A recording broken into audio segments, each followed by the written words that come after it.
Welcome back to the Play Creative Football podcast. Today we're talking about one of the most important parts of football, controlling the midfield. Yeah, and we're going to break it down in a way that actually helps young players improve. Not just theory, but things you can start doing today. Exactly. And the two big things we're focusing on are scanning and mentality. Because honestly, those are the things that separate average midfielders from great ones. Let's start with scanning.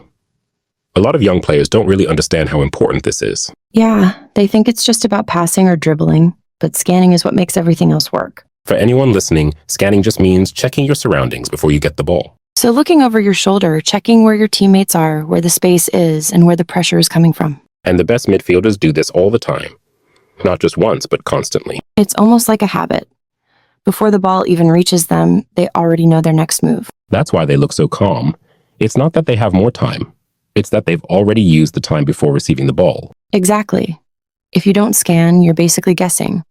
And guessing under pressure usually leads to mistakes. So a simple tip for young players, before the ball comes to you, check your shoulders at least once or twice. Even in training, especially in training, that's where you build the habit. At first, it might feel awkward or slow you down. But after a while, it becomes natural. You don't even think about it anymore. And suddenly you're playing faster, even though you're not actually running faster. That's the key. Speed of thought beats speed of movement in midfield. Now let's talk about mentality, because this is just as important. Yeah, being a midfielder isn't easy.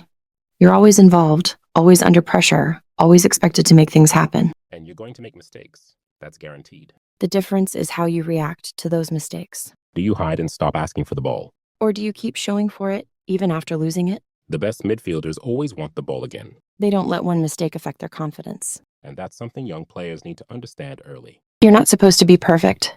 You're supposed to be brave. That's such a big point. Courage on the ball. Because midfield is tight. There's always pressure, players around you, not much time. So if you're scared, you'll play safe all the time. And when you always play safe, you don't really control the game. Exactly. Controlling the midfield means taking responsibility. It means wanting the ball in difficult moments, not just when it's easy. And that links back to scanning as well. Yeah, because when you scan, you feel more prepared. And when you feel prepared, you feel more confident. So the two things work together, awareness and mentality. Another thing young players can do is talk to themselves during games. Yeah, like reminding yourself, check shoulders, stay calm, next action. That kind of self-talk really helps you stay focused. And it stops you from panicking when things get intense. Also, don't be afraid to demand the ball from your teammates. That's a big one.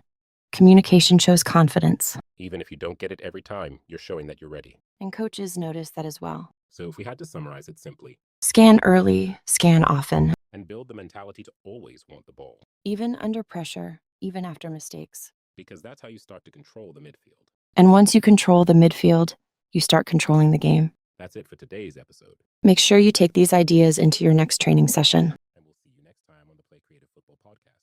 Let's get better every day.